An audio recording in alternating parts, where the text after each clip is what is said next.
అయితే పైనుండి వచ్చు జ్ఞానము సులభముగా లోబడుతుంది అని పరిశుద్ధ లేఖన భాగములో వ్రాయబడి ఉన్న ప్రకారము యోనాను నినివే పట్టణానికి వెళ్ళమని ప్రభు సెలవిస్తే అక్కడికి వెళ్లకుండా ఆయన సన్నిధి నుండి యోనా పారిపోయాడు.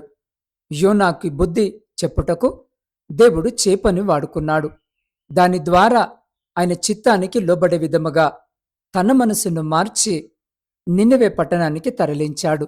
కాబట్టి ప్రియ స్నేహితులారా, ప్రభు తనంతటా తానే నిన్ను లోపరుచుకునే విధముగా కాకుండా ఆయన చెప్పిన వెంటనే లోబడే విధముగా ఉండటానికి ప్రయత్నించు. అట్టి రీతిగా మన జీవితాలను సరిచేసుకున్నటకు దేవుడు అటువంటి గొప్ప కృపను ఈ మాటలు వింటున్న మీ అందరికీ అనుగ్రహించి మిమ్మలందరినీ ఆయన కృపగలిగిన రెక్కల చాటున భద్రపరిచి కాపాడునుగాక. ఆమెన్.